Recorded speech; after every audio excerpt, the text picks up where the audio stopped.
What up, y'all? Zoe Williams, the voice of reason, is in the building.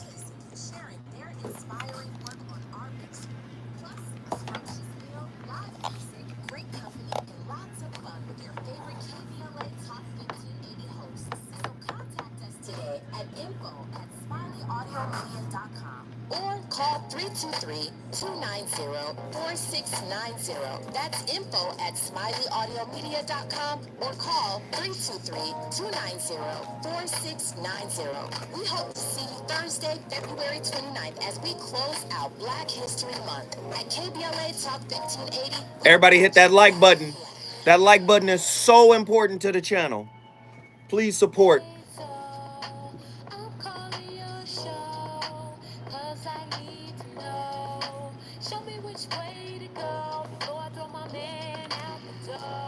Okay, hold on a second, Keisha. Just let me ask Ronald exactly what's going on, because it takes two to tango, and I need to hear his side of the story. So she's driving me insane, love stress heavy on my brain. She keeps playing silly games, and I'm about to bring the pain. We seem to fuss and fight every day and every night. Please give some advice so we can see the light. See the light.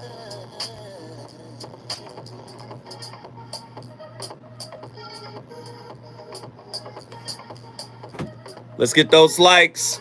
Come on, let's get those likes up so we can get in the algorithm.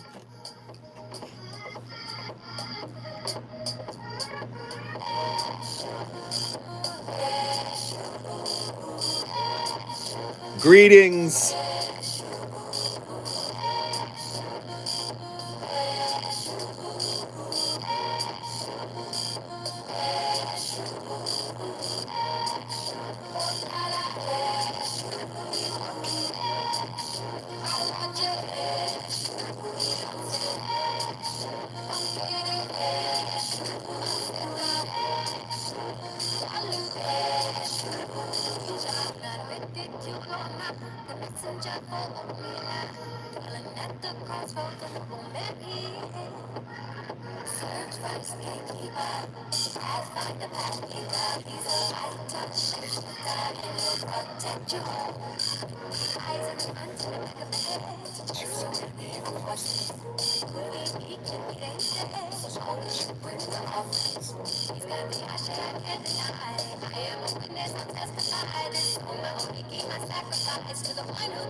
I want to talk about something that I cannot believe I haven't talked on this YouTube channel.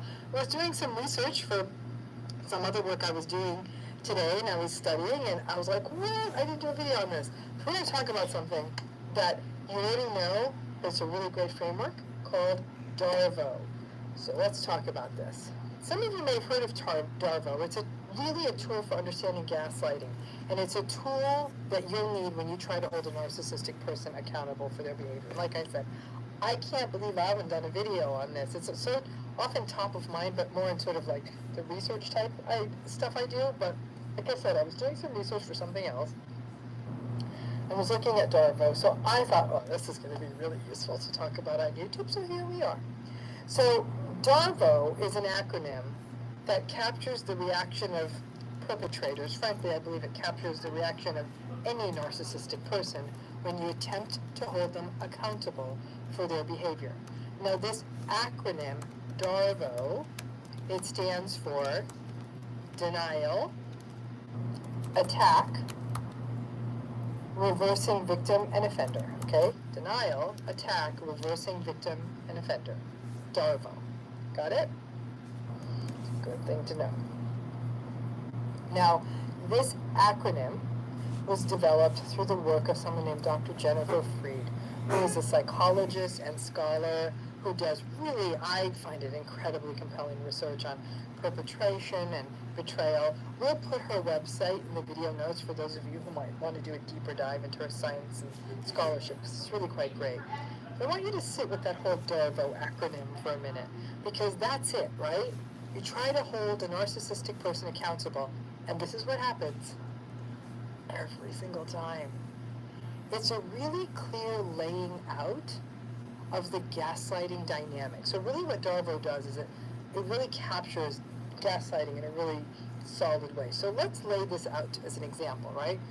You go up to a narcissistic person in your life and you let them know that they've done something wrong, and you directly address that with them. So the first step, you know this, they're going to deny it. I never did that. I never said that. That never happened. This is every antagonistic person ever, right? They always deny. It's always a convenient first play for them. It buys some time. They may think you don't have evidence. Hell, they'll even deny if you have evidence. And if you do have evidence, or they really did do it, picture, video, something else, but they know they did it, they won't comment on the evidence. They're going to go right to attack.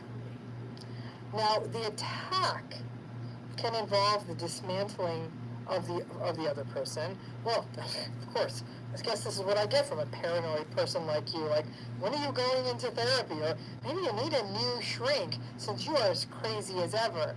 And then the attack could also happen in other ways. It may not just be a dismantling of you, but they may do things like threaten to sue you or give you these sorts of threats, like, you better watch out, I know people, you better watch your back, or I could ruin your reputation, or you think you got this on me? Wait till you see what I've got on you. The attack phase is exhausting, can even be frightening, and frankly, unless you're a fighter yourself, even if you initially put up the fight, they never get exhausted. So over time, the fight may go out of view. And most of us are conflict averse. So after one or two of these attack episodes, most people will not only relent, they'll often just not bring things up. But the attack part of this is really unsettling and really scary. This is, for example, where you may have concerns that things you may have shared with them in confidence, they could tell those to other people, and it could hurt other people if they shared it. If it's work or business, you may be concerned that even if their lawsuit is unfounded, that the cost of having to hire someone to defend against it and spend the time on it and the disruption of it can be, again, time-consuming but also unsettling. You may also get somewhat concerned for your safety. Man, Dr. Ramani never disappoints. DARVO. That's a very interesting concept. DARVO. Listen, let me shout out the listeners again. This is a national discussion. Everyone is invited to participate. Your perspective is the engine that drives this show. Your perspective, your participation. We want you to join this national discussion. The number to dial, 1-800-920-1580. right? 1-800-920-1580. And I want to shout out the listeners because a lot of the topics over the past few weeks have come from you, because you want to have these types of engaging, nuanced, enriching conversations. You want to have this enriching discussion. And I'm really excited to present them.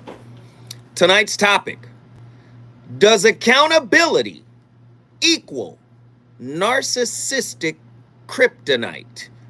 A death blow to Maya, the Sanskrit term for illusion in your relationship. Does the narcissist operate under the guise of illusion? Well, if you put it in context of gaslighting, then yes. Very interesting topic. Sister out of Houston, Texas, delivered this topic to me. I appreciate you guys for constantly reaching out and sharing the topic. I have questions. To what lengths do you go to avoid accountability in your relationship with yourself and others? In other words, because I know the difference, right? You got people who are clinically diagnosed with NPD, narcissistic personality disorder. Then you have people like me or yourself who may have some narcissistic tendencies. And most people have some narcissistic tendencies, but that doesn't make them narcissists, right? Under the clinical definition or evaluation of that. So that's why I have to ask these questions. And a lot of people reach out to me and say, man, how do I make my partner accountable? How do I get them to be accountable? That is a tough ask. That's a tough get. The number to dial, 1-800-920-1580. Get to your phone lines right now. This is a national discussion that you simply must be a part of. 1-800-920-1580. To what lengths do you go to avoid accountability in your relationship with yourself and others? What role have you played in creating your relationship matrix? Oh, I love that question. You know, the matrix is an illusion. It is a simulation of life. It is not really life and or living. It is a simulation of that. So to what lengths, right, have you gone to create this relationship matrix that you and your significant other live in? 1-800-920-1580.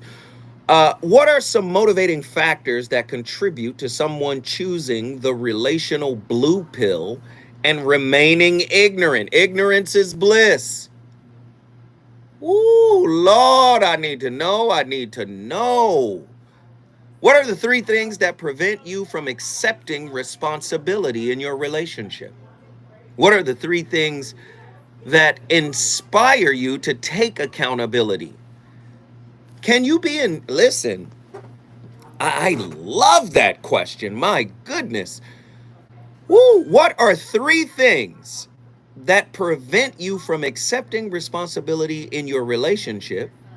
And what are 3 things that inspire you to take responsibility or accountability? What are the 3 things that inspire you to take responsibility and or accountability? That's a heavy question.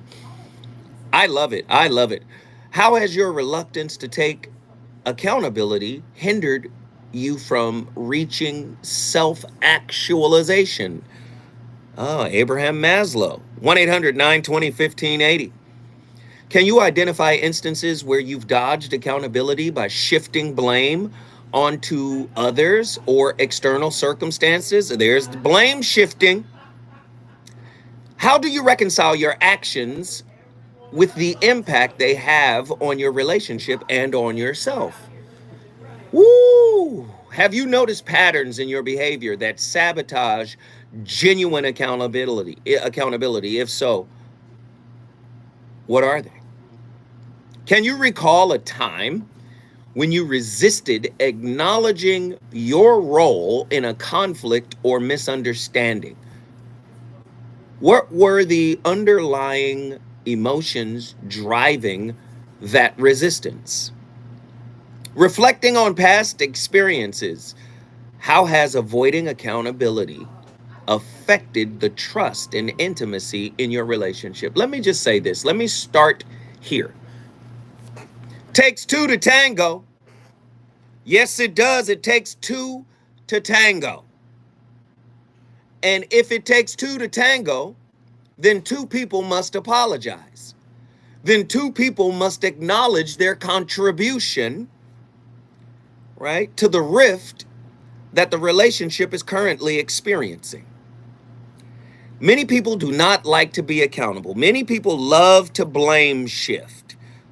I'm going to shift the responsibility of the problem on to you. How many times have you agreed to something that your partner has laid at your feet that you really weren't in alignment with, that you really didn't want to do, but you did it anyway?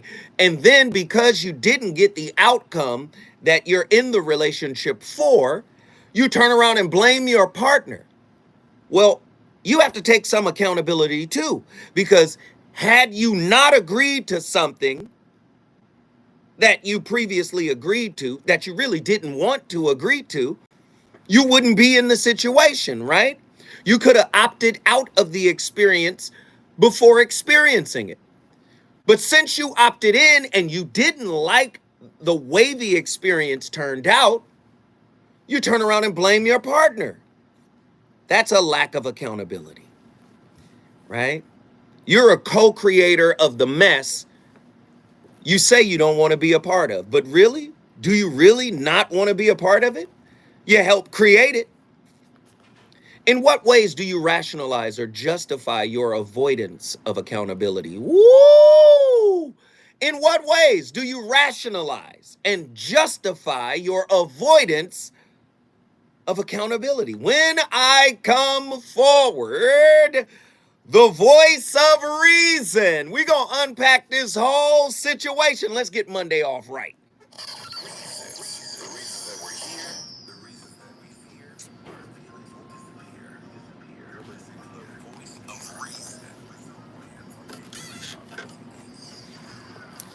Hey, we got a lot of people in here, but we don't have the likes to show for it.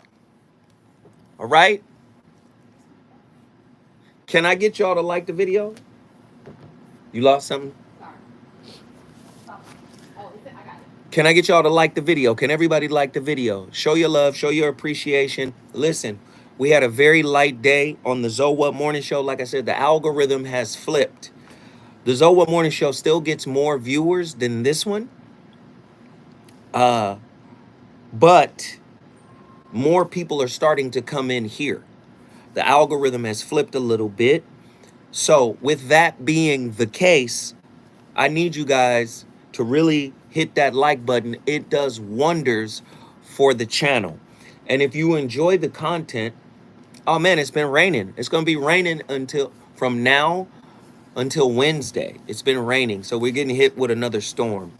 And if you know anything about Los Angeles geography and topography, what happens is we need a little time for the soil to soak up all the moisture. If it keeps raining, then you start to see mudslides and landslides and all of that kind of stuff. So it's not a cool situation when there's sustained precipitation. Hey, Ghetto Gourmet, man, way to come in, man, and just show your support off rip. I really appreciate it. You know the channel needs it. I need it. Personally, I need it. So I'm appreciative. Thank you, Ghetto Gourmet, for always being solid, for always giving what you can. It is greatly appreciated. If you want to follow suit, all you got to do is hit that $sign down at the bottom. What up, Genesis? All you got to do is hit that $sign down at the bottom of the chat. Please support. I got a very, very chilled out playlist today because this is a heavy topic. So I really want you guys to participate. All right?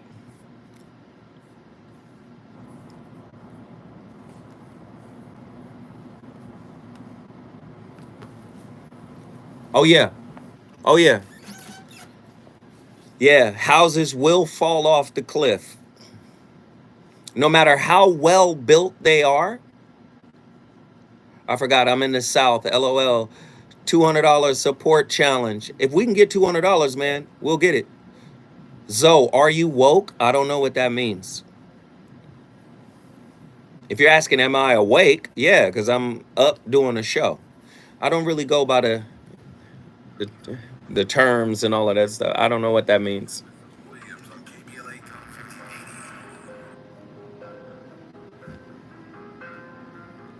Thanks, Tommy.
Today I wanted to talk to you about narcissists and accountability. This is something that many people have questions about, so I thought we could address it on the show today.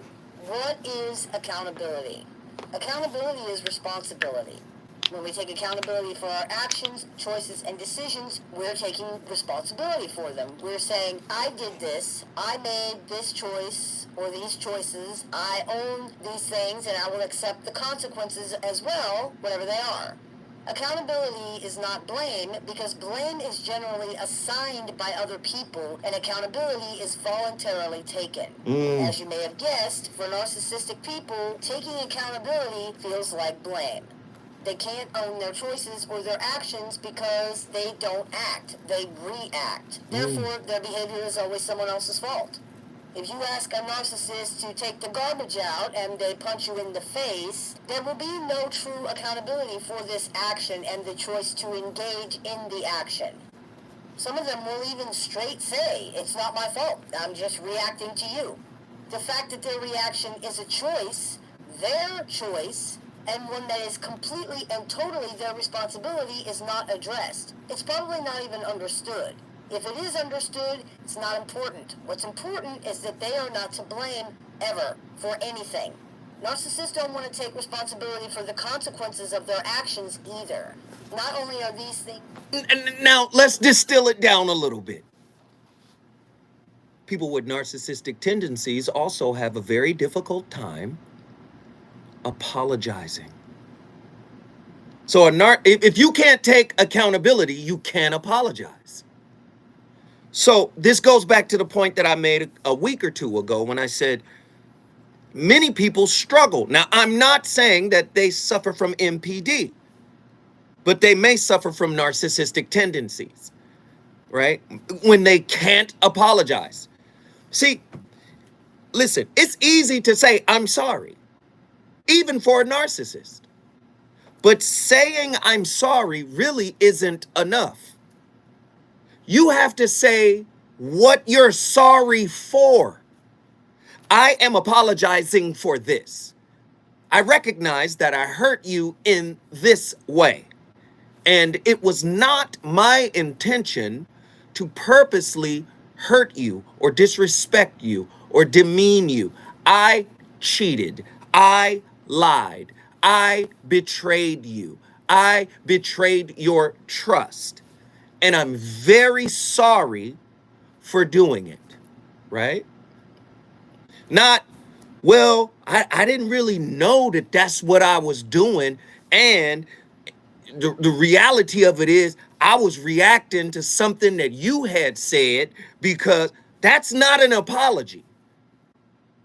And I've gotten apologies from people that, you know what, I apologize for anything I've ever done. So you're going to give a blanket apology. You're not going to give specificity to exactly what you did. That's not an apology. And many people don't know how to apologize because they may have narcissistic tendencies, a great many of them. That doesn't necessarily mean that they are a narcissist. It just means they suffer from narcissistic tendencies.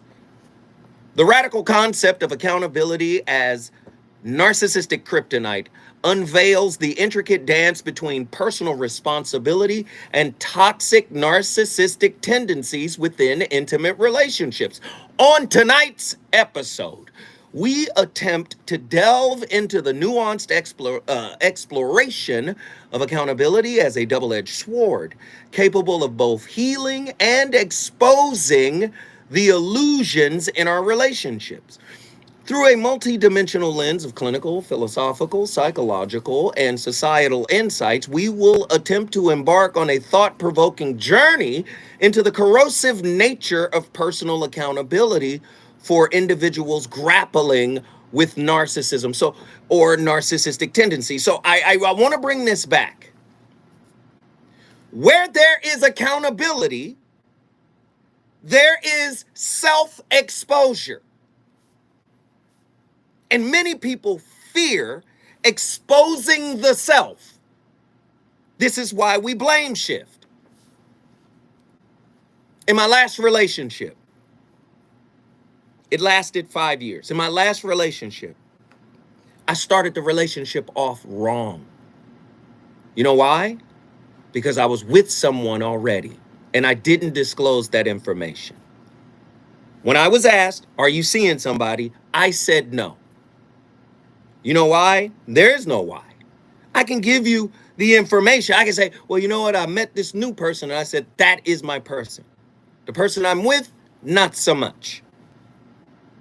Right? That's what I did. You take responsibility. And then when it all came out, my girl at the time was like, you know, I'm 10 toes down. I'm not going anywhere. I still got your back. I said, let me process. This is a person I've known for quite a while. Let me process, but you're the one. I want you. I'm devoted and dedicated to you. But then later, come back and say, nah, I'm not really with that. Maybe 2 years later, nah, I wasn't really with that. But wait a minute, you said you were with it. No, I'm not with that. And that's the reason why I need to break up. Do you understand? Accountability is accepting what you did. I apologize outright. Hey, I did this. I ruined this situation. Listen, if you can't disclose through being accountable, it's very difficult to apologize. When we come forward, I'm going to the phone lines because I want to hear your thoughts. Let's get it.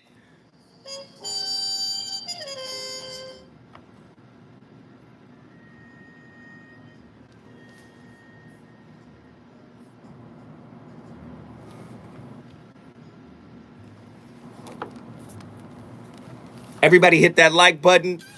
I love what you guys are doing. I love what you guys are doing. I love what you guys are doing. I love what you guys are doing. I love what you guys are doing.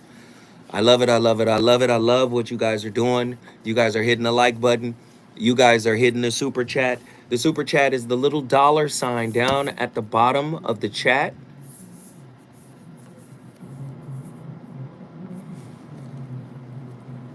Ghetto Gourmet, what are you saying the fuck for? What happened? Who said what? Ghetto Gourmet, what happened?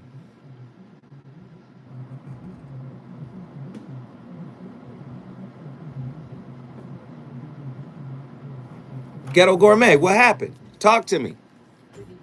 Everybody hit that like button. Everybody hit that like button. Everybody hit that like button. Support, support, support, support. Oh, you talking about the topic. Oh, thank you, brother. Support, support, support. Everybody hit the like. Let's get those likes up. Let's get those likes up.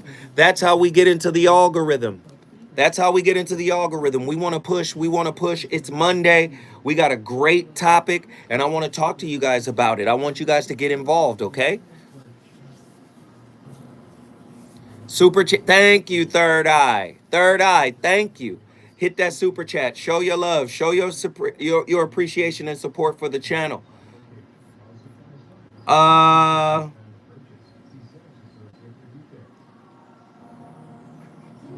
The topic is talking about how accountability is a narcissist's kryptonite.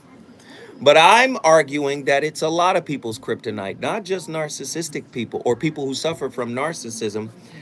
Even people who have narcissistic tendencies struggle, right, with accountability.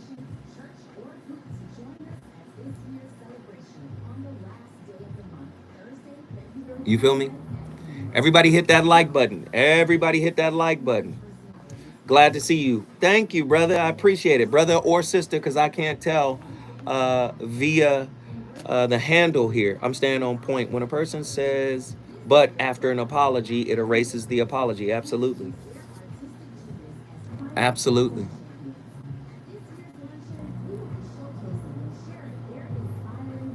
Y'all keep supporting. That's the key to this channel. Y'all keep supporting.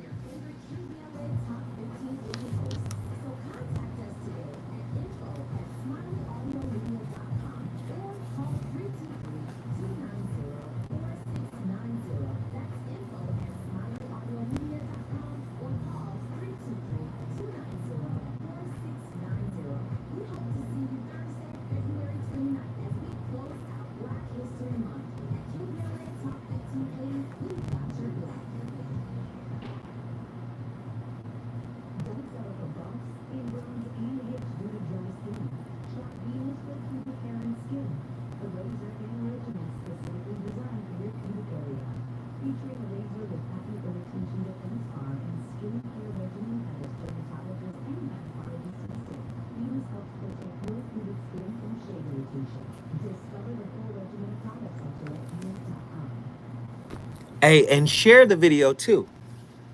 Share it. Let people know what you're watching, right? Let people know, hey man, there's this show on, comes on every night, 7 to 9 p.m. on the West Coast, 10 to 12 on the East Coast. Can you? Wow. Okay.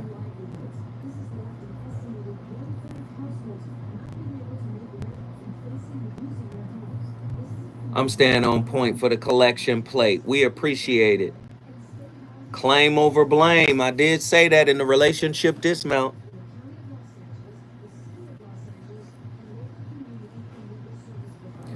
Hey, and if you guys have topics, please email me your topics at VOR106@gmail.com. That's VOR106@gmail.com. If you guys got topics you think I should cover, VOR106@gmail.com.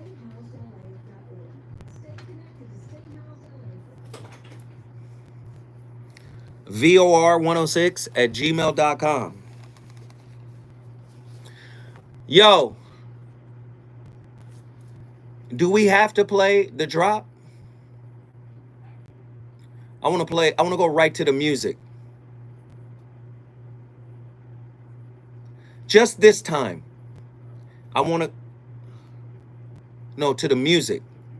Yeah. Because the music is a vibe. Yeah. We are still good.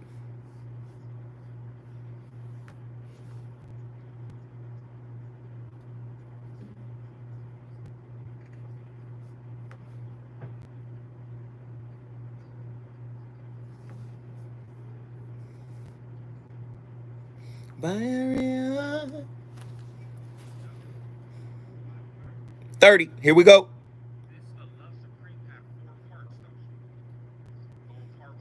Okay. Okay.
can't narcissists take any accountability for their actions.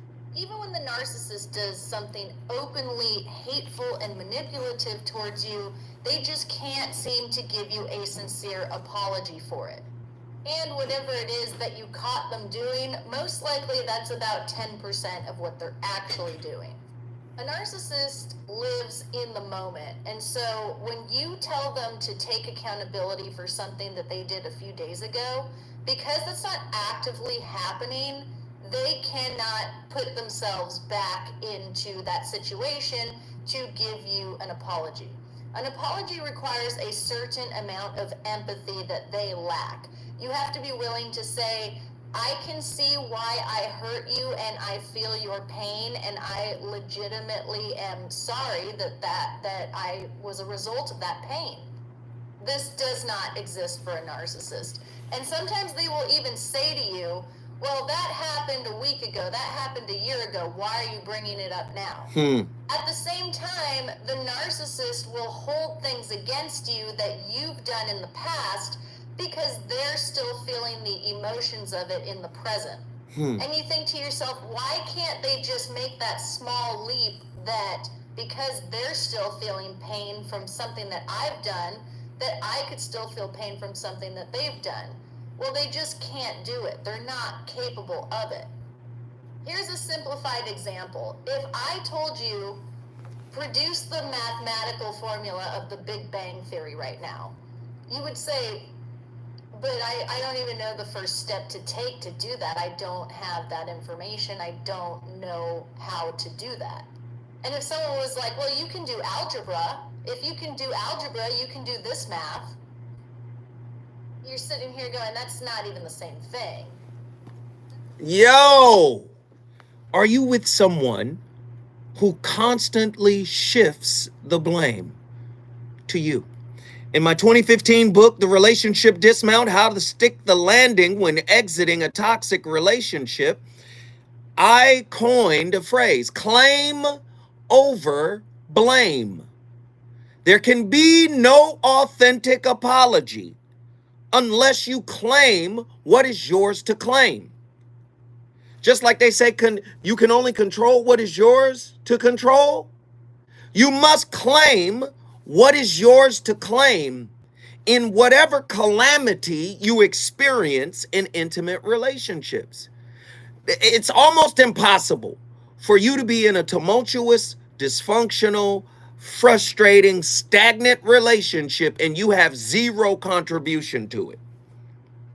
So let's define personal accountability, i.e. claim. Personal accountability encompasses the willingness to take ownership of one's actions, decisions, and their consequences. It is the recognition that we are responsible for the outcomes of our choices, both positive and negative. How do you define personal accountability? And how does that definition align with your actions? Reflecting on instances where you've taken responsibility for your actions, how has that shaped your understanding of accountability in relationship? It's claim over blame. You are a spiritual adult when you can claim the mess you brought to the relationship. What mess? Your childhood trauma, your lack of communication, your attachment style and their subsequent wounds that come with them. You are a spiritual adult when you can say, you know what? I come with this. This is my issue. This is what I've been working on. This is what I'm trying to heal from. And these are the things that have contributed to your dissatisfaction. These are the things that I have brought to the table that have hurt you. But if you can't have those real conversations, you cannot execute a true apology, and thus you cannot be accountable. Connection between accountability and self-esteem. The interaction of accountability and self-esteem is a complex interplay that can influence our sense of worth and confidence. How have you explored the connection between accountability and self-esteem in your life? In what ways does holding yourself accountable contribute to nurturing a positive self-image and fostering self-esteem? Many people don't go that far.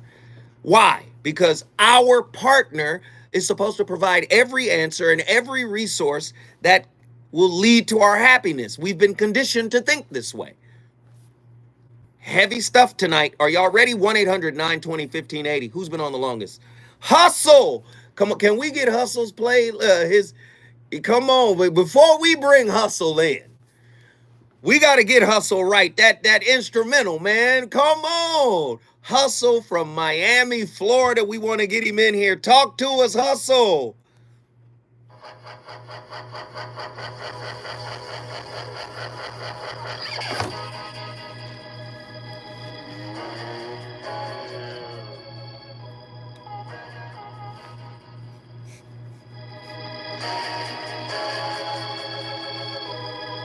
It's the wrong instrumental. It doesn't have the hook on it.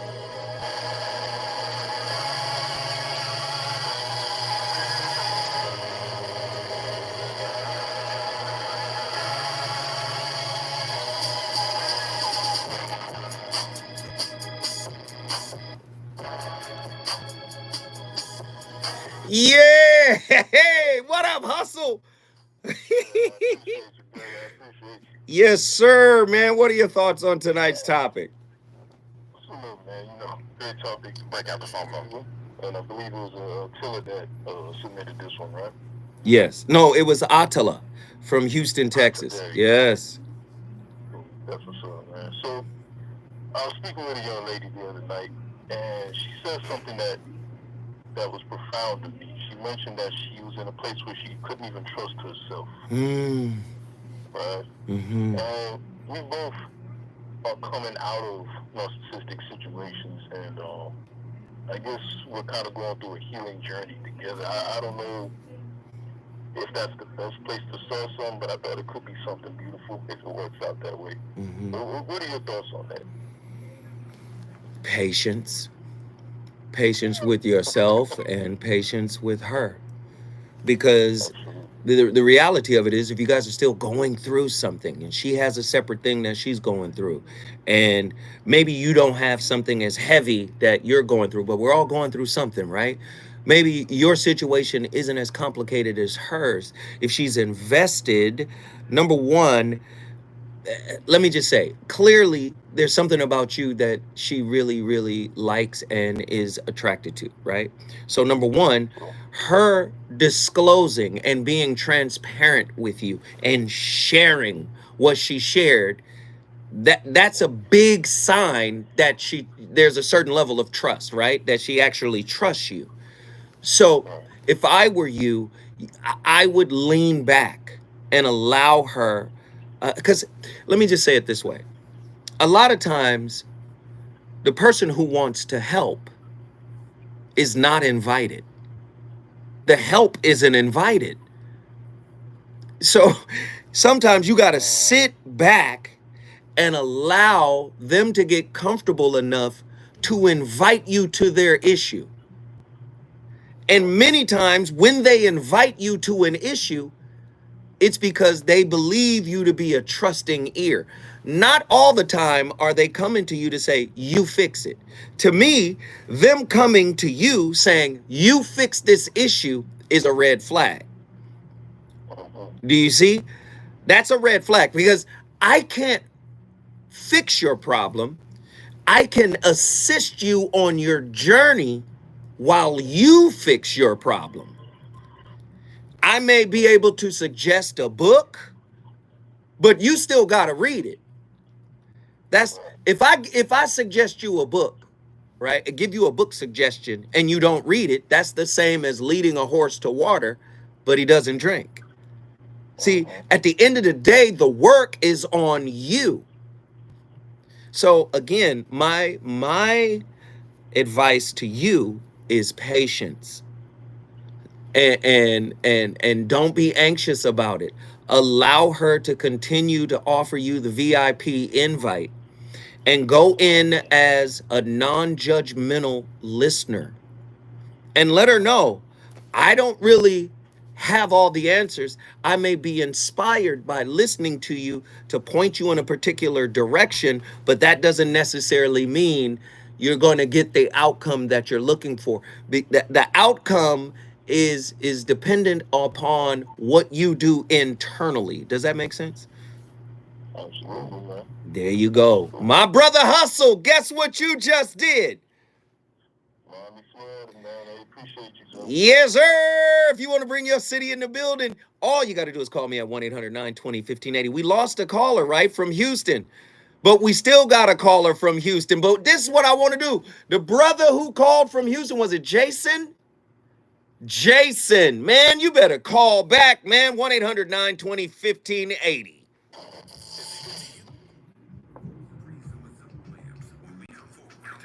Hey, thank you, Remy. Remy, you should call in. Hustle had a fire call. Let's get the phone lines cracking, y'all. Hey, listen, we got the phone lines cracking. We got the super chats cracking. Listen, if you guys want to support me or my channel, can y'all please either hit that super chat or hit my Cash App. I just dropped the Cash App in the chat.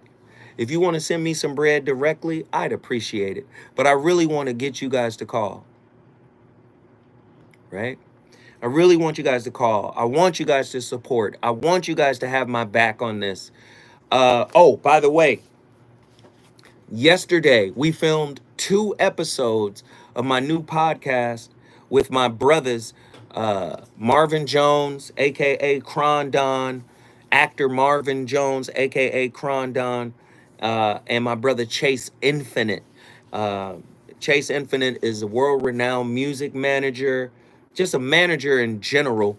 Dope, brother. Thank you, man. Thank you for being accountable, Hustle Habit. You have supported in many ways, brother. Not only calling, not only hitting the like button, but also dropping a little change on the chat. We appreciate it. But our podcast called Smoke and Mirrors, where we discuss cigars, we discuss music, we discuss relationship, we discuss business, we discuss everything, man. Yesterday we did an episode with Idi Amin from Tupac's Outlaws, the Outlaws group, and it was amazing, man. It was amazing. He has a new book that was just amazing. He talked about that, and then we also had live in a minute. We also had somebody by the name of James from Sinistro, which is a cigar brand. He came in and talked about the business of cigars. We had my brother Ryan Taylor on, who owns the cigar lounge, black-owned cigar lounge here in Inglewood. Man, it was a fire 2 episodes. It was crazy. I'm going to tell you, this Smoke and Mirrors podcast is going to be absolutely out of control. All of you guys should follow the Smoke and Mirrors Instagram right now. New podcast produced by the same people that produced Dave Chappelle and Talib Kweli's podcast. The quality of it is bananas. It's fly. We got 2 more episodes to shoot. Next week, we're going to start putting out clips and pictures. It's just going to be amazing, y'all. It's going to be amazing, all right? So stay tuned. You guys will be able to see it shortly. We're still shooting.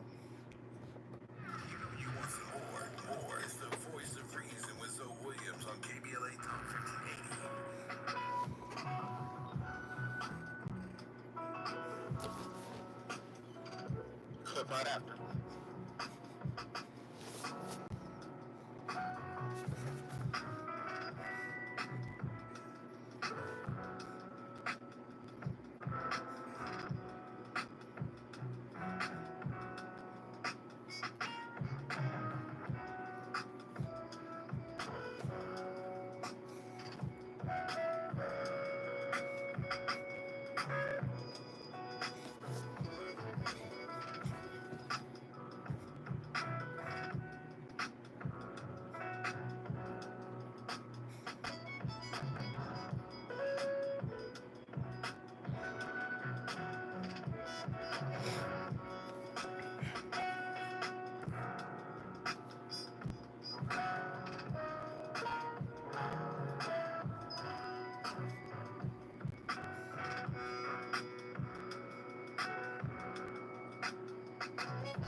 What is going on, beautiful people? Welcome to another episode of the Narcissist Code. I'm your favorite self-aware narcissist, Mr. Lee Hammock, better known as Mental Healness, across all social media platforms. If this is your first time seeing my face or hearing my voice, I'm a diagnosed narcissist, and I use my platform on social media to raise awareness for NPD, get more people into therapy, and also validate the victims, survivors, and thrivers of said disorder, said toxic people, said toxic traits. Today's episode is going to be entitled, How to Hold a Narcissist Accountable.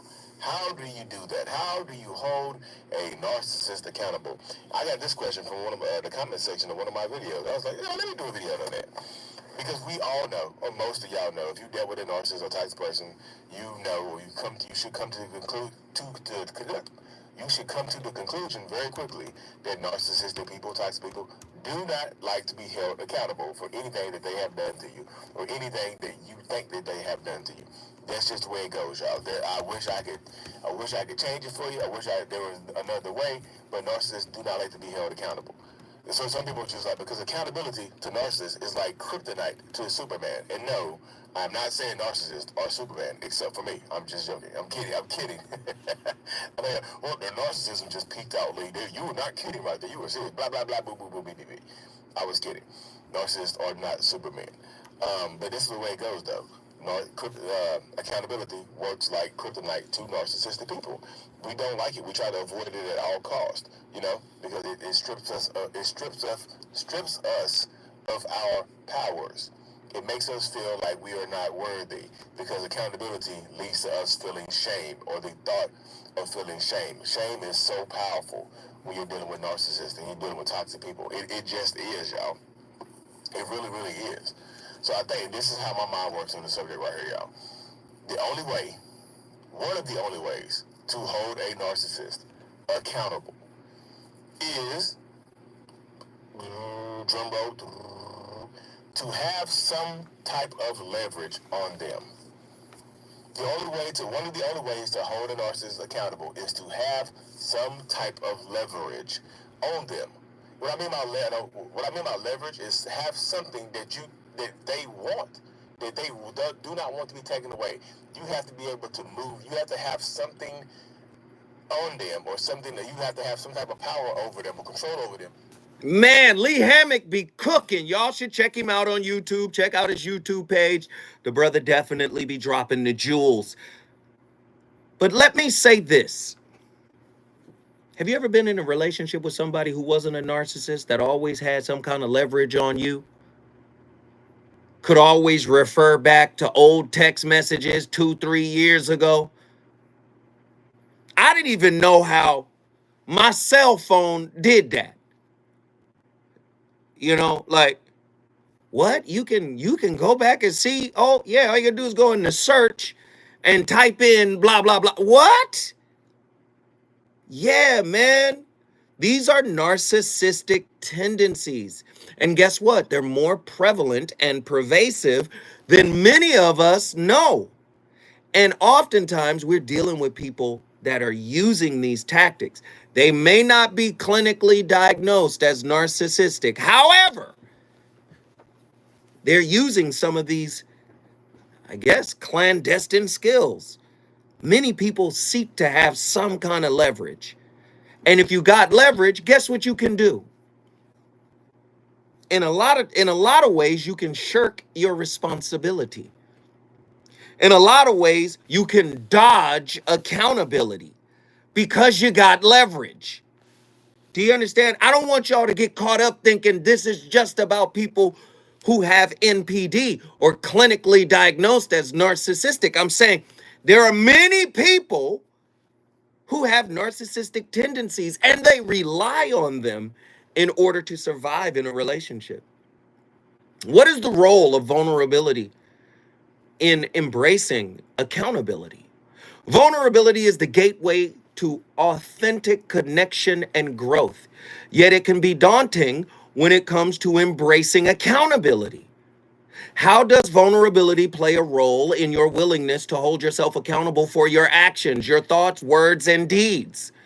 In what ways can vulnerability enhance the transformative power of accountability in your relationships? Well, remember, vulnerability means pain. This is why it's so hard for many people, whether they're narcissistic, clinically diagnosed or not. The pain of accountability, the pain of claim. I don't want to claim my responsibility. Man, this is heavy. When we come forward, I promise you, I'm doing phone calls. Let's get it.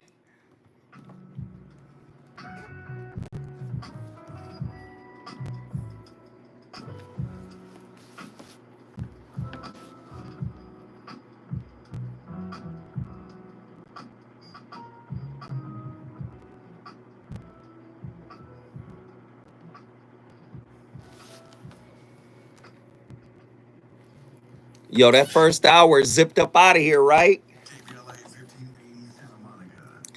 That first hour got up out of here, right? That first hour got up out of here, right? Man, that first hour flew by.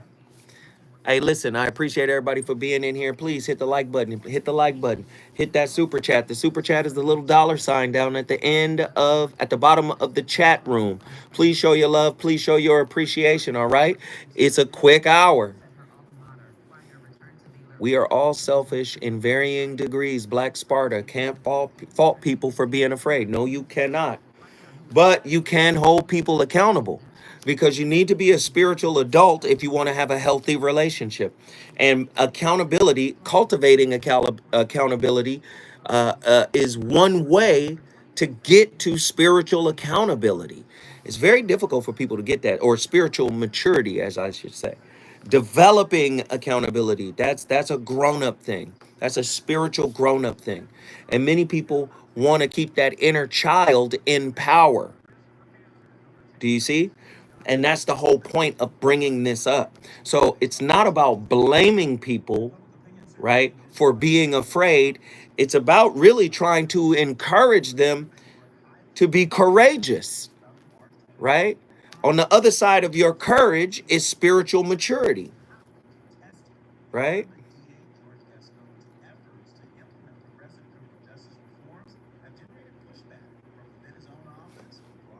Does that make sense? Many people would rather hide, and they pick partners that will allow them to hide, right? You can't hide and then be a spiritual confidant at the same time. Many people want to hide their work. Many people want to hide their issues, but then cast themselves in the light of spiritual confidant. You know what you need to do? You need to do this. And you know what else you need to do? I could help you with that. No. No. No. You don't get to hide and be spiritual confidant at the same time. You just simply don't. Meme it. Somebody meme it. I don't know what I said, but somebody meme it. Does this make sense? Does any of this make sense right now?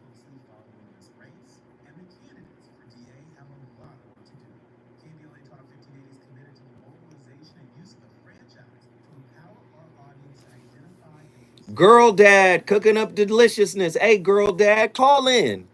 I would love to hear from you. Call in, Girl Dad.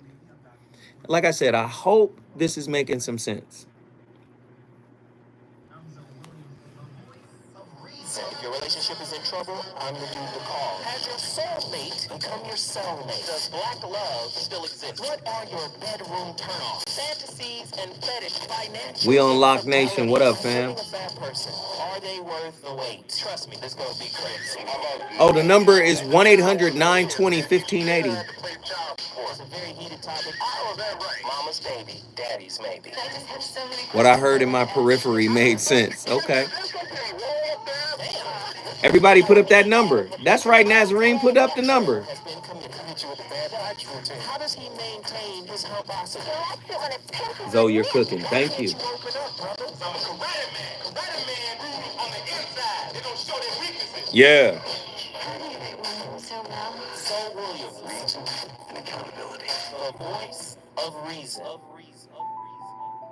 The covert narcissist. This is a topic I could go on for days about because I've been exposed to many. The covert narcissist often appears like a good guy when you first meet them.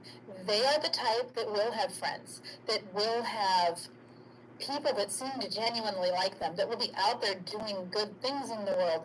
They're often very communal narcissists where they gather people in groups, right? So they're involved in things where they have some sort of status or some, not status so much as a role within a community. They're usually the helper and the good guy and the fixer and the nice person. And their friends often see them as very nice and humble. Because here's the thing, their friends do not live with them. Their friends do not have the experience of the unmasking that happens when their mask falls off and they behave like spoiled children. And they behave in ways when they don't get their way, like the world is out to get them. And the twisting of truth and the way a covert narcissist can gaslight like no one else. So let's talk about that. Have any of you guys been around with these people? It is no fun. The covert narcissist who is this way needs to believe that they are this way. This is the delusion that they've told themselves about who they are. They are the perpetual victim.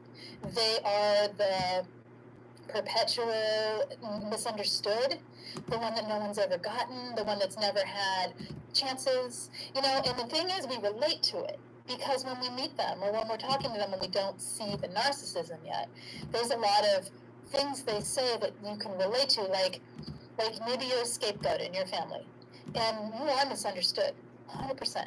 No one's ever seen you for who you are. And you try, and you try, and you try, and you're not toxic. You actually care about other people, and you care in your relationships to make sure the other person's point of view is included and that you are being fair to them, right? And you have empathy for them. And so when you hear someone say, oh my gosh, all my life I've always felt so misunderstood, boom, it's like a commonality, right? And the thing is, you can't tell from a statement like that, just that statement itself, whether the person has been also, you know, scapegoated or just misunderstood in their life, had people that, you know, didn't get them around, or if they're using that information, which may or may not be true for that narcissist, to manipulate you. It's very hard to see, because, see, a covert narcissist who acts this way, what they've done is instead of taking the grandiose traits that get attention, the boastfulness that gets attention, the I'm better than everyone else, so get out of my way, you know, that the more overt narcissist has. Instead of being like that in life, they've taken the humble road. They've taken the quiet path. Oh, if I'm friendly, everyone gives me attention. So it's not, oh, if I'm friendly, the world's a better place. They might say, I'm friendly and the world's a better place, but on the inside, and the reason we know this is because when they gaslight, you can see they're not. Man, she was cooking. Who was that, Andy? Lord have mercy. Lisa Colucci just smacked us upside our dome piece on our way home from Jones Beach. Man, do you see that? The humble, the sweet, the nice narcissist classified as the covert narcissist, as opposed to the grandiose narcissist. This is deep. And these are people that can be, clinically, diagnosed as such, right? But I'm not talking about them tonight. I'm talking about people with narcissistic traits too, right? Because I don't want to just put it on the narcissist. So people can say, well, I haven't been diagnosed as, a clinical narcissist. I don't have NPD. Well, you don't have to exhibit some of these behaviors, right? There are many people that choose blame over claim in order to run away from the spiritual maturing force of accountability, right? What is the impact of fear of failure on accountability?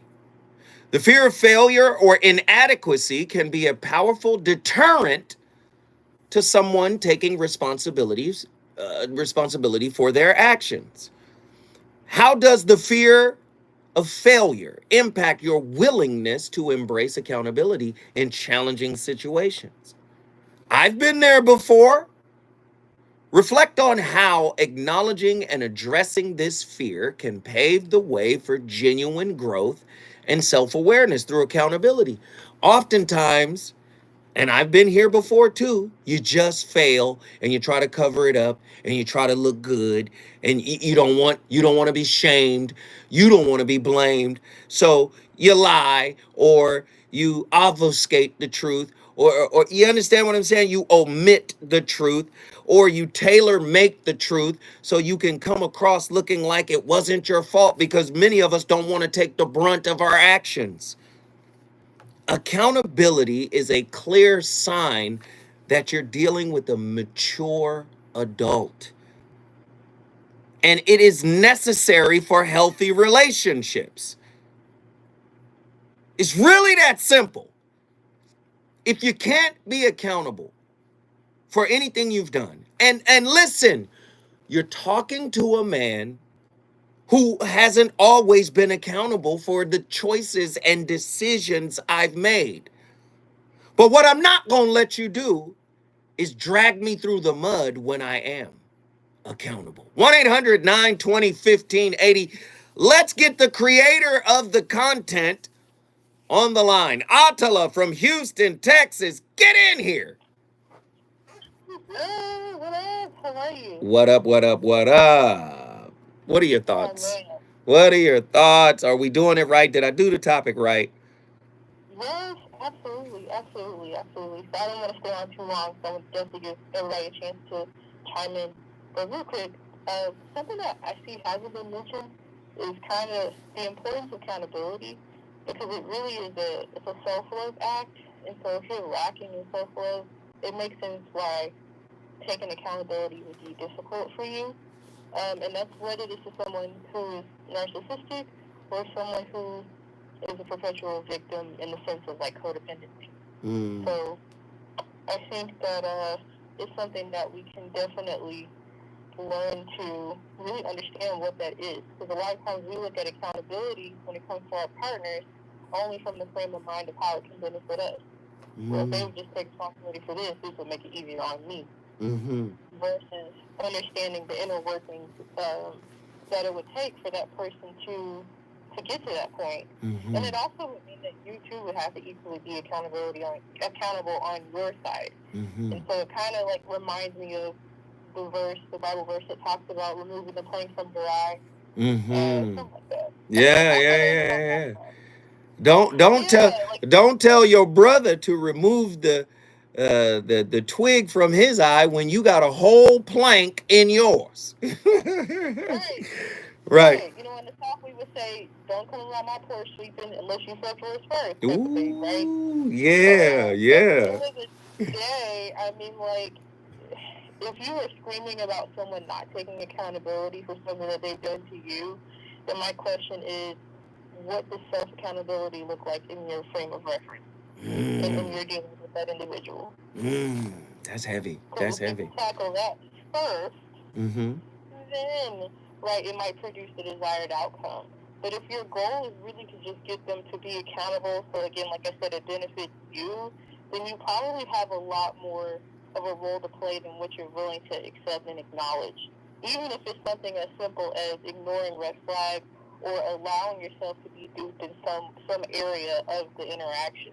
Right. And I've had to come to terms with this recently as well. So anyway, that's all I wanted to say. We love it, Attila. Guess what you just did? How about Houston in the building? Houston, Texas is in the building. If you want to get your city on the board, all you got to do is call me. 1-800-920-1580. You know I got to hear from LA. I got to hear from LA. LA, this is our home. I got to hear from y'all when I come forward. The VOR shall continue this most enriching discussion.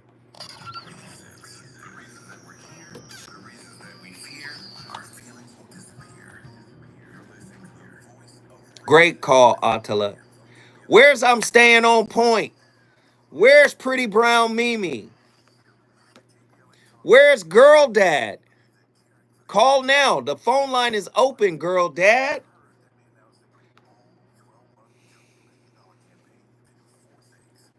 Hey, listen, we're 15 minutes into the second hour, and we're still where we were at the end of the first hour. Can I get everybody in here who hasn't done it already? Can I get everybody in here to drop $3 on the super chat? And I'm excluding the people that have already got us to this point. I don't want second offenders on the super chat. If you've already given, I'm not talking to you. I'm talking to anybody who can and hasn't as of yet. All right? The lines are not full right now. The lines are open. I can get 2 callers in here. 1-800-920-1580. 1-800-920-1580. We on Lock Nation. Please forgive me. What was the topic? We're talking about accountability. Piccolo, what up? We trying to get these lines popping. I got 2 callers, but I need 2 more. Can I get 2 people to call in right now?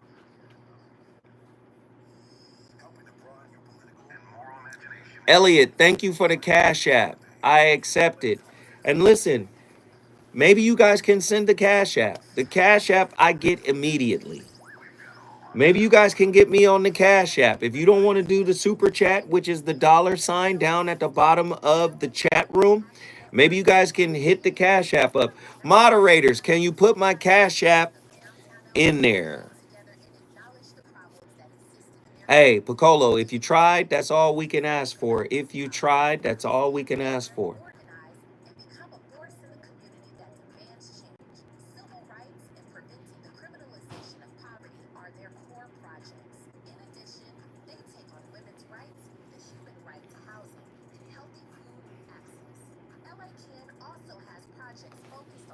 Thank you, thank you, thank you. If you guys want to contribute to me directly, please.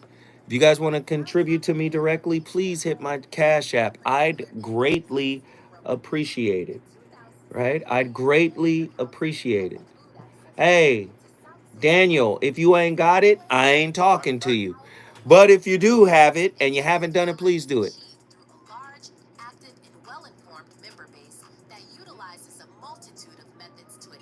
Milton Jones, what up? Corey is my brother. Leave it there. Corey is my brother. Leave it there.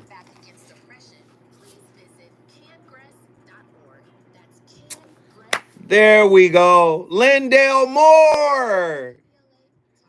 Zoe, keep up the good work. Thank you, Lindell. Whoa.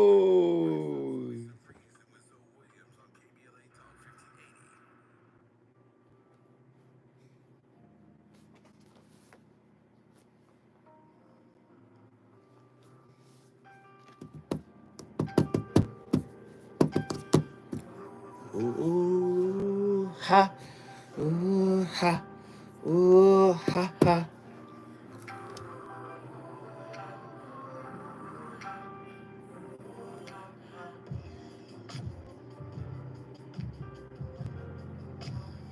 Clip right after.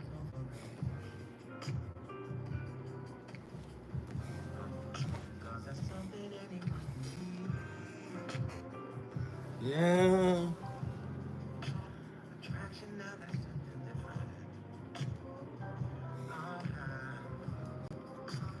Thankfully you are to me. Yes, like I gotta be with someone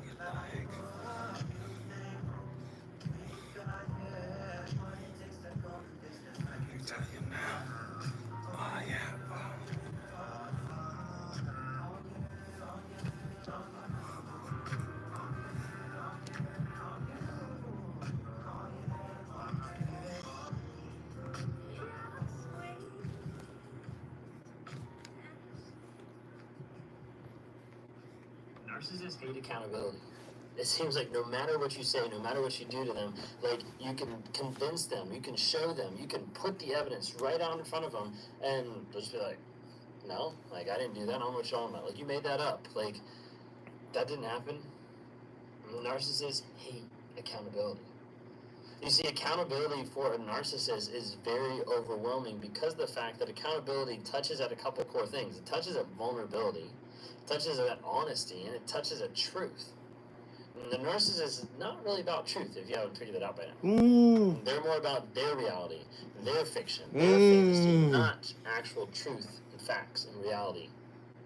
They want to twist it to be all about them. They want to make it all about their image. They want to make it all about them. So as a result, they will avoid accountability like the plague because it doesn't fit in their fantasy. You see, as a narcissist, if I'm accountable for something, that means I have to actually admit what happened or what I said or what I did. And if I have to admit what happened, then I have to acknowledge that, hey, what I did, what I said, how I acted produced a response in someone else, or hit some line of conscience that makes me know, hey, this wasn't what I was supposed to do. My actions here led to another person being hurt, led to another person crying, led to another person X, Y, and Z. And for narcissists who don't want to Don't let the narcissist's talk make you, disassociate yourself. Like, you know what? I'm not a narcissist. He can't be talking about me. But please understand the difference between someone with NPD and narcissistic tendencies. We all got some of those. Did you see how he broke down the fact that you cannot effectively apologize unless you explain and claim what you're offering the apology for? I did this. I said that. I acted this way. With someone with narcissistic tendencies, you can say, you know what you said about my mother was not cool. Well, I didn't mean it in that context. And I didn't. No. The impact of what you said has already been felt. So first, apologize by saying, number one, I know how you feel about your mother, and I apologize, right, for saying that. It probably came out wrong. More than likely, I said the wrong thing, but I was trying to say this. But either way, I said the wrong thing and it hurt you. That was not my intention. Okay? I'm not making any excuses. It came out of my mouth and it shouldn't have because it hurt you. And my intent is not to hurt you. So I hurt you. I apologize for the pain I caused. And that was a poor choice of words, period. Triggers and accountability. Identifying specific triggers or situations that makes it harder to own up to mistakes is crucial in understanding our partner's lack of accountability or our partner's ability to be accountable. Are there particular circumstances or triggers that hinder your ability to take responsibility for your thoughts, words, and deeds? How can recognizing and addressing these triggers, unhealed wounds, unaddressed past trauma, empower you to navigate accountability more effectively in your relationships? Moments of accountability and personal growth. By reflecting on moments of accountability, consider how they contributed to your response. Listen to what I'm saying now. I want you to hear me out here, because these are very important points. Reflecting on moments of accountability, consider how they have contributed to your personal growth and your self-awareness. How have these experiences shaped your understanding of accountability as a catalyst for learning, for growing and increased self-awareness. Share your examples of how accountability has been a transformative force in your journey towards personal growth. Can you share that? Do you have examples of how being personally accountable has made you a better person? You know, I'm so tired of people, you was messed up. And had you not did this, and had you not said that, and when you say things, you can't take certain things back. That's not an adult way to live when you're dealing with other human beings. There are human beings that are going to say some of the worst things, and they're going to be probably the closest people to you. If you formulate a mindset that says, if you say something that really hurts me, you can never take it back. Come on. That's not a spiritual adult. Whew. Are y'all ready? Are y'all ready? The VOR is not playing tonight. We got callers on the line. Let me get everybody in here. Who's been on the longest? We got Truemonger, Dallas, Texas. Get in here. I heard payback's a weapon on the trigger. That's why I'm sick of getting treated like another damn stepchild. Kill a punk cause I ain't him. You gotta deal with the 9-double slim. The day is coming at your arm. Hey, just think. If I decide to retaliate and try to keep you from running up, I never tell you to get down. It's all about coming up. So what they do, go and ban the AK. My girl wasn't registered in you. Truemonger. Yes, sir. Yes, sir. Man, talk about it, man. Let's get it. Oh, boy. Your accountability is people's kryptonite. I've dealt with a lot of people who cripple or go in the fetal position when it comes to being accountable. Mm-hmm. As soon as you bring something up, they try to deflect, they try to pass the blame. They never want to look at themselves for their actions or their words. Mm-hmm. And then they'll come months, years after the fact with a half-hearted apology. Mm-hmm. Or like, what you exactly apologizing for? And they would be specific. Mm-hmm. They know what they've done, what they said, what they hoping you forgot about it so they can just continue doing what they're doing. Mm-hmm. That's if they haven't done any growing over that period of time. And some people still lack maturity spiritually, to where they can't be accountable with themselves, let alone anybody else. Mm-hmm. People lie to themselves every day. Right. It's kind of, I want to try to find a better word for pathetic, but that's the first thing that comes to mind when it comes to stuff like that. I'm like, how can you say you want to be in a relationship where it's open and honest and y'all love each other, but you can't be accountable? Mm. To me, that's a learned behavior. Right. Somebody taught them how to be that way. Mm. Okay. You saying they modeled it from somewhere? Oh, nice. I like that. Likely. Or somebody just let them get away with whatever they got away with, and there was no real consequences for their actions or words, and they just continue to let them grow up like that. And when they got down to the real world, they carried that same mess with them, and they probably got checked for it, but they probably so full of themselves at that point, they can't nobody tell them nothing. Mm. It'll take something real serious for them to start to humble themselves in that regard.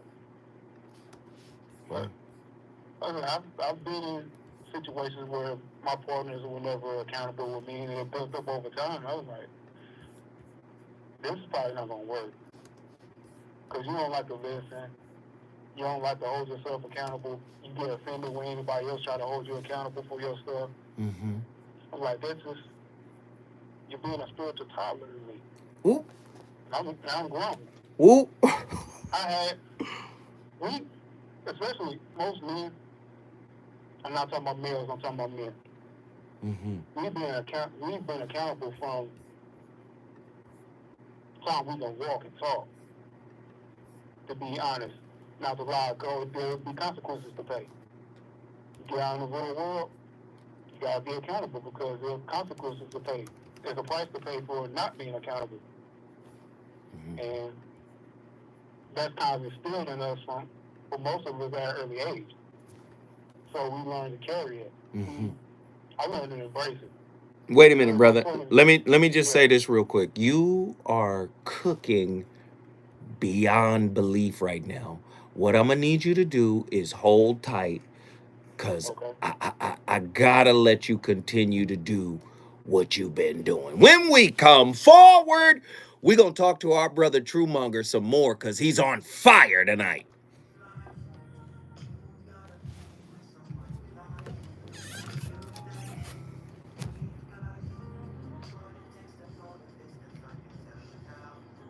Oh yeah.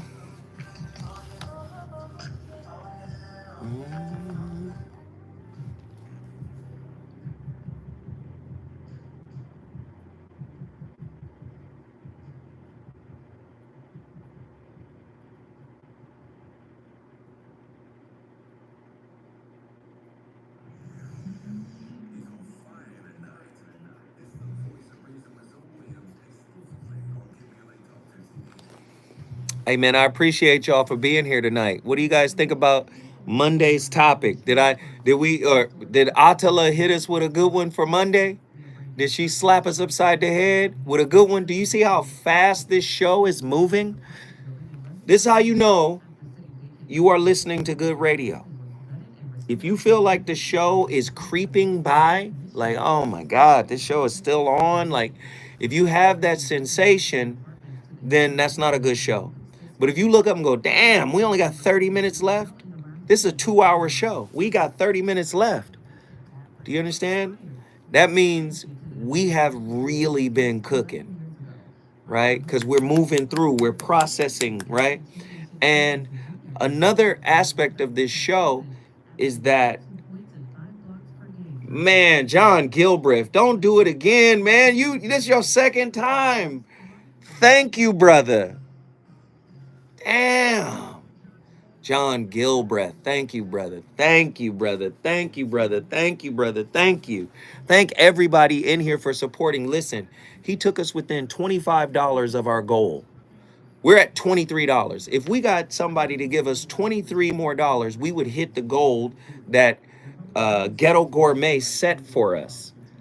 We're at 178.27. We are 23 bucks away. Can I get somebody who hasn't done it yet to hit the super chat? The super chat is the little dollar sign down at the bottom of the chat. What do you guys think about tonight's topic? Has it been good for you? Have you learned some things? Have we covered some aspects of this topic that maybe no one else has really covered, right? Do you see the juxtaposition between someone who is clinically diagnosed with NPD versus somebody that has narcissistic tendencies? Oh, man, listen. My regulars be jumping in, man. My regulars jump in. We're $2 away from the goal. I'm asking the regulars who have already done it not to do it again. But y'all don't listen to me, man. I appreciate y'all. We want the new people that have been coming in over the past 2 weeks. If you love this content, if you think this content is useful, if you think it's beneficial, I'm just asking you to support it. Of course, I got my regulars that's gonna show up and be gangster, but let's all contribute because I think this is a valuable show. I think this is a valuable show. I think this is valuable information. Okay.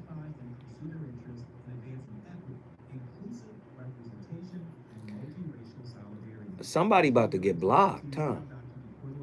Dark Gable, is that what you want? I'm staying on point. Thank you. Yeah, Dark Gable playing reindeer games.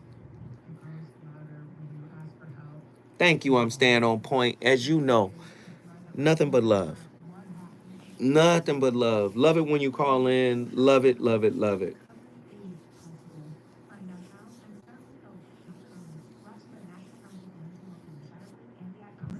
Yes, Dr. Sunshine is amazing. And I love having her on because she cooks, right? She cooks. She's got good information.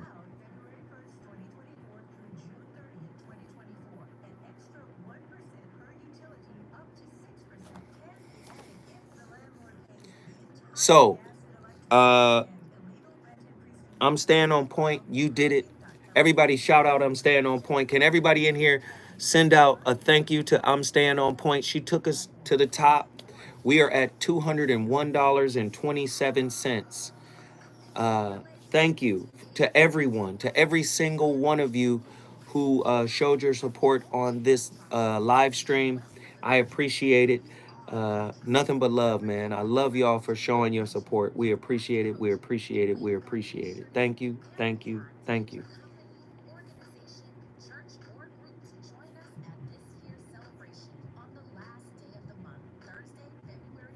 Big ups. I'm staying on point. Alafia, Boru Oboye Aboshishe, Alafia. I'm staying on point. LBC. And while you're in here, guys, put up an emoji for how you feel about tonight's topic. Put up an emoji. Do you think this is a video, a stream that you could share with somebody? Say, hey, man, watch this video. And you think they might learn something from it if they've never been exposed to this show or anything? Do you think somebody would put up an emoji to express your feeling about that? Do you think that? I think you can share this video and people be like, man, I've dealt with that. I've experienced that. Some of those traits are in me, right? Platinum Baskets. This channel is the behind the scenes of a live radio show on KBLA Talk 1580.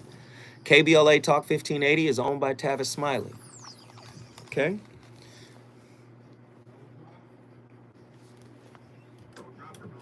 No drop. Want to do something different. Wanted to do something different today.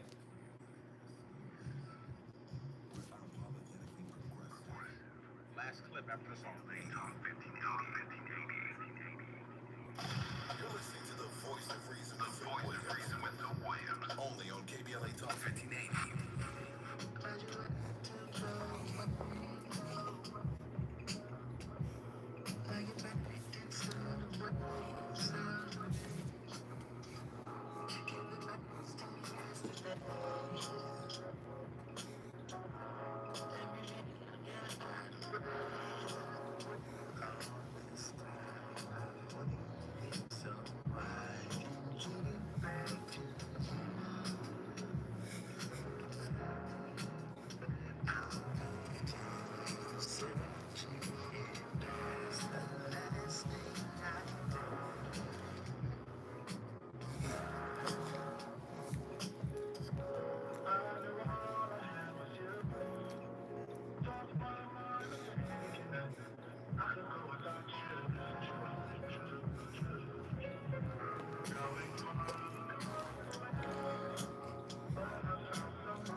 Directly say to a narcissist, I am not seeing any accountability from you, they are going to resort to DARVO. The minute you say you really hurt me and I need an apology, they will deny, attack, and reverse the victim into the offender. So when a person with empathy cares about somebody and hears them say, I have not heard accountability from you. I need a proper apology. I need an acknowledgement of you hurting me. A person with empathy will be horrified by that and will do anything to rectify the situation. They will, of course, say, I never meant to hurt you. I'm so sorry. What can I do to make it right? A narcissist will deny that it ever happened. They will try to gaslight you. They will get actively angry, go on the attack against you. They will accuse you of making false claims. And then they will start to flip the conversation, reverse the victim into the offender, and suddenly you're the one apologizing. It's possible that when you bring up a concern, maybe you did hear it wrong, maybe you are remembering it wrong. But if a person is just full-blown denying that it ever happened or denying that you should have feelings about it, that is a big concern. If somebody says, I don't remember it happening like that, but I am so sorry that I hurt you, that is taking accountability. If somebody says, why are you bringing this up right now? I have been so stressed out at work, and don't you remember that one time that you did this to me? That is a complete lack of accountability and taking your emotions and flipping them against you in order to hurt you. So you, as a result, become a double victim of the attack. There's the initial thing that you were trying to get an apology for, and then they DARVO you. And DARVO! Have you been DARVO'd? Have you been DARVO'd? We're doing the TDJs. Have you been DARVO'd? Have you been DARVO'd? DARVO is an acronym used to describe a pattern of emotional abuse. It is a way that an abuser gaslights their victim and shifts blame from themselves. So it is an extension of blame shifting, right? It may start off very subtle, but can escalate quickly if the abuser feels threatened. Now, again, it's an acronym. The D stands for deny. The A stands for attack. The R stands for reverse. So they're doing gaslight judo on you. They're using gaslight aikido. They're using you coming and saying, hey, I need you to be accountable for this, and they're flipping it on you. They're reversing it. The V stands for victim, right? Let me tell you something. Don't you know the power of the victim is within the concealed villain? Somebody go meme it. The power of the victim is in the concealed villain. Now, what's so heavy about that? Dr. My brother, Alan Berger, says we are all victims of victims, right?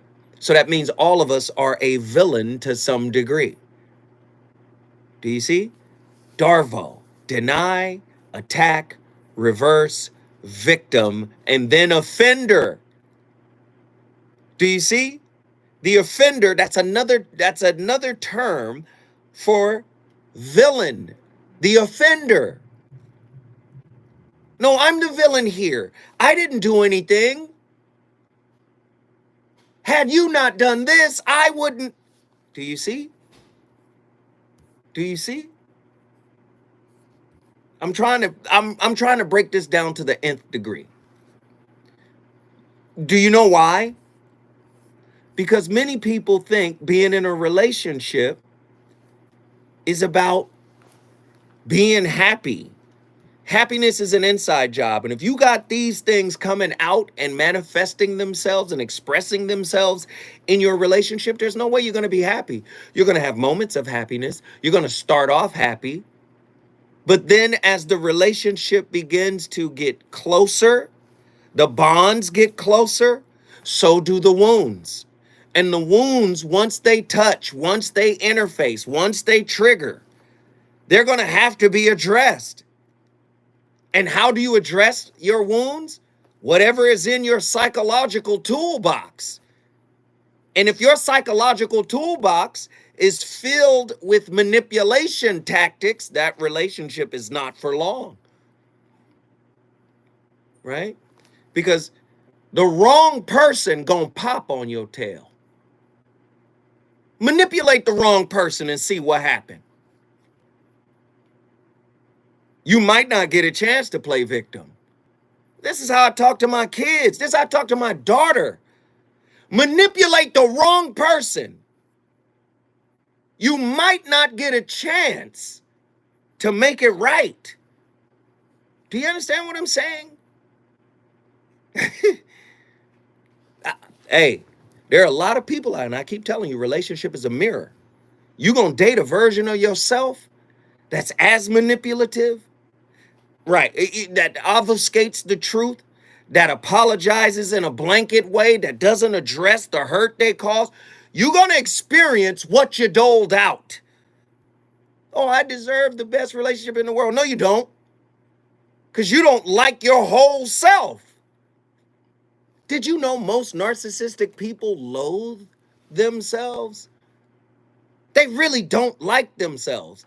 They really don't approve of themselves. Thus, the outward aggrandizement of their persona, or the covert aggrandizement of their persona. Ooh, Lord, are y'all ready? Because I'm ready. Let's get these callers in here. True Monger, you already know, Dallas, Texas. Get in here. Yes, sir. Man, finish your thought, man. Come on, finish your thought. You was cooking. That last quote was describing one of my exes. That's exactly how they were at. I got the phone call. Accountability popped up in their face. That's exactly how they responded. Mm-hmm. And accountability is really important to me. So if I can hold myself accountable, I can't make excuses. I got stuff I gotta take care of along with my inside work. I will.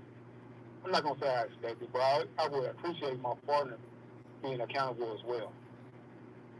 I mean, because there's too much stuff out here to deal with, and dealing with someone who's unaccountable, it's just gonna get in the way. We're too grown for that at this point. Right. There's no sense of ducking accountability because you gotta be accountable one way or another. If you're gonna answer here or not, you deal with the consequences of it, or if you carry that behavior on to somewhere else, you're gonna be facing the same thing. So you might as well learn to embrace it and just do it. Right. Be accountable. Right. It's really not as hard as people make it out to be. Right. It's really not that difficult. Well, it is if you got a whole mask on your spirit, and it is if this is the only thing you've known in terms of conflict resolution, conflict management. If that's all you know, that's your go-to move. Yeah. Yeah. That means it's time to learn some new stuff. That's right. I ain't mad at you, True. Guess what you just did, brother? Dallas in the building. Dallas, Texas is in the building. When I come forward, I'm going to Atlanta, Georgia, and of course, Las Vegas, Nevada.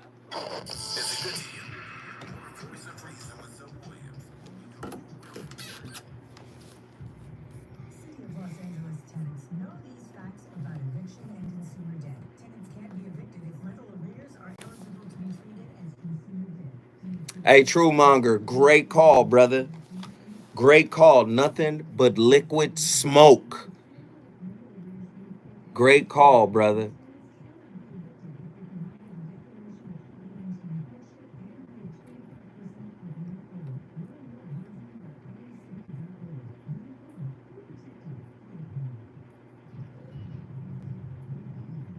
$51.50. What up?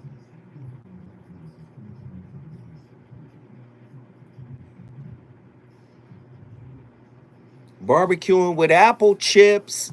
That's what I want to hear. And you guys hit the mark today. I am so proud of the likes. I am so proud of the shares. I am so proud of the super chats. This episode is really bringing up stuff about my own accountability. I'm gracious. Do you see what I'm saying? Like, this is good stuff, right? This is really good stuff. And like I said, I appreciate everybody for showing up and showing out today. Even my repeat offenders, y'all know how I feel. I appreciate y'all more than you know. You brothers and sisters that show up every day. That's Daniel, that's because they don't understand NPD and narcissistic traits. They don't understand that being stoic is not being narcissistic. That's something different.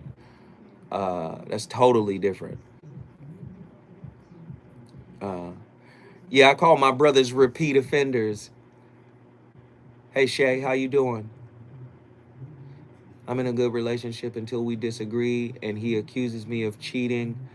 I'm not. It's made up. He apologized. He didn't mean it. He wants to marry me. Will things change? Leo and Leo. What does your intuition say?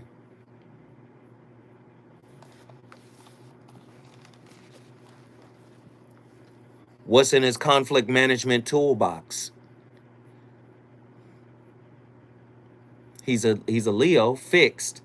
So unless you're constantly working on yourself, you're going to default to what you know. You're going to default to your conditioning.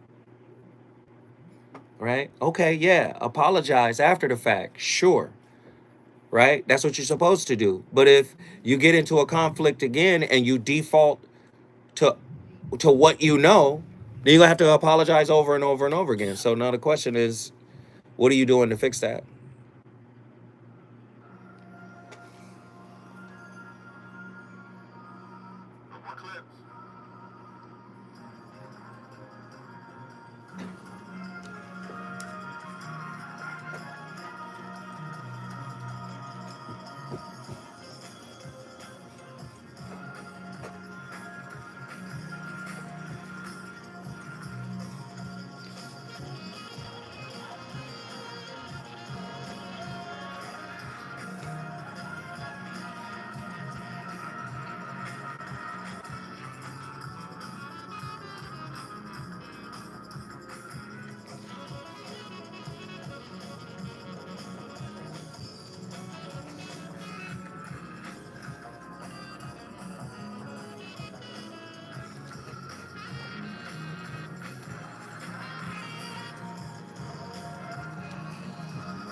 Ladies and gentlemen, on a rainy Monday night, the voice of reason and his playlist are on complete fire tonight.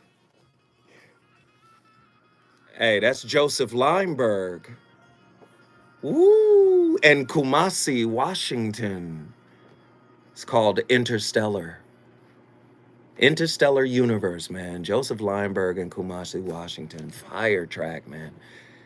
Woo! Man, tonight's topic has been fire. Let me get these callers in here ASAP. Rocky. Nazarene X, Atlanta, Georgia. Get in here. What are your thoughts? Yeah, man. What are your thoughts on tonight's topic, bro? I feel annoyed for it, and I think it's just at humanity. I understand the importance of these conversations, but it's just really annoying.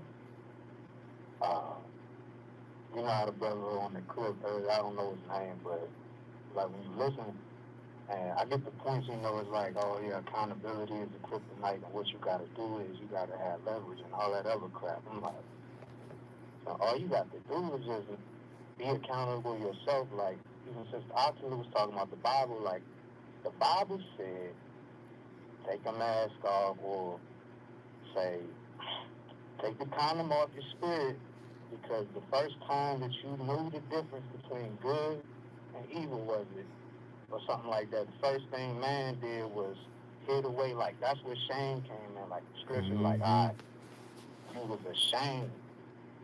So once you can now return to whatever stands as your tree of life, you return to that. The shame is stripped. You just now reclaim your rightful place as having dominion and alignment with God, or your true self, or your clarity, or whatever words you want to put it. Your refusal to be a narc because you don't like them. You have authority over your own self, and once you, I feel like, have that little internal switch kind of click, if you really mean it, that's where it's like, man, it's a thin line and all of that, but it's kind of to the point where we might as well just, how they were saying with the plank in your eye thing, I'll make it more like kind of artistic, like how pirates used to say, like, why we'll walk the plank, swing with the fish. And sometimes it's not necessarily eye for an eye. Like, if we ain't doing that, you know, we live in a certain way, but if you, at this point in our journey as vessels for change and progress and the whole nine, like if you got foreigners on your ship, they either your prisoners or it's like, man, you lighten the load, my boy, like, you know, you got to You got to walk the plank. Yeah, I love it. I love it. Hey, Nazarene, guess what you just did, brother? ATL. A-Town in the building. We appreciate it, man. Thank you for bringing your city in the building. Let's get over to Las Vegas. We on Lock Nation. You're my final call, man. You got to make it quick. Talk to me. You know, you my therapy. You know, you've been my therapist for many, many years. So Hey. I'll just say this.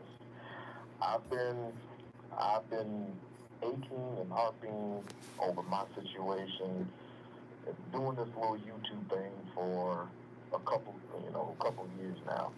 And a couple of months ago, I put myself in a position where I almost didn't get out of it, but due to a couple of friends of mine saying, you know, just take accountability for what you've done and don't do it no more. And what I did real quick was I was trying to help a friend in need, which I thought allegedly I was trying to help her out, but it turned a situation from helping somebody to it being into something else.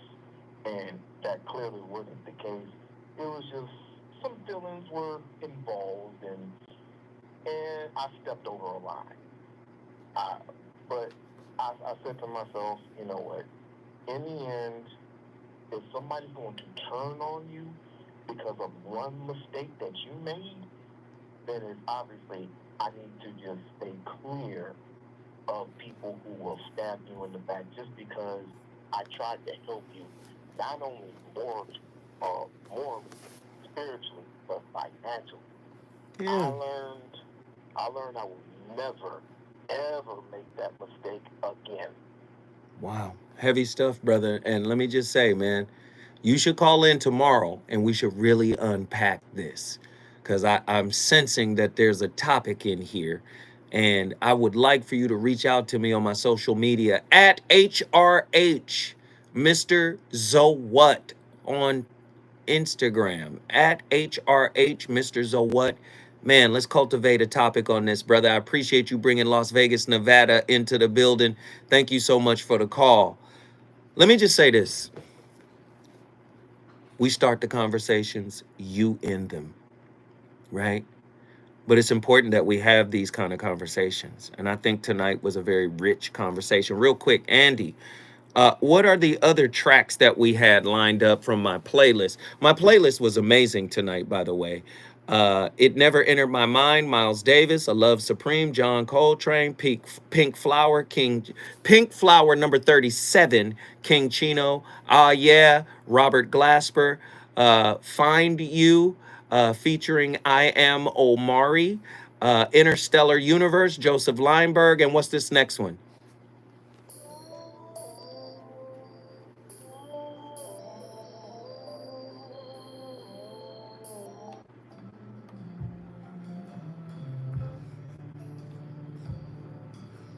Man, y'all not ready for my playlist.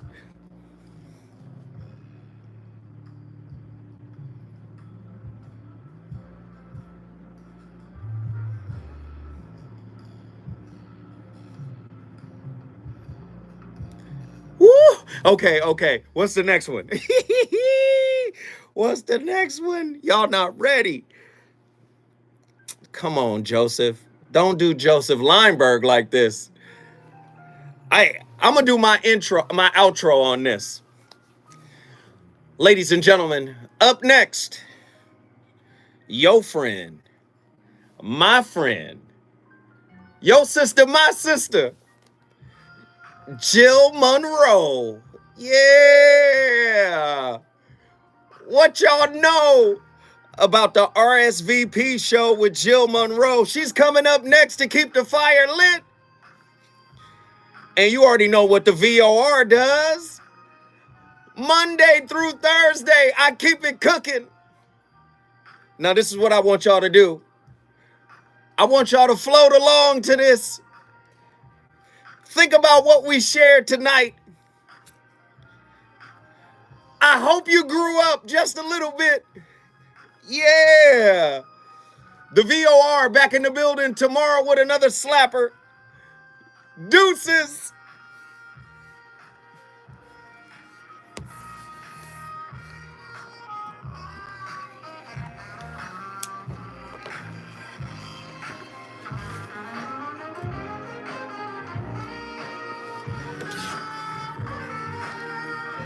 Woo-hoo-hoo-hoo.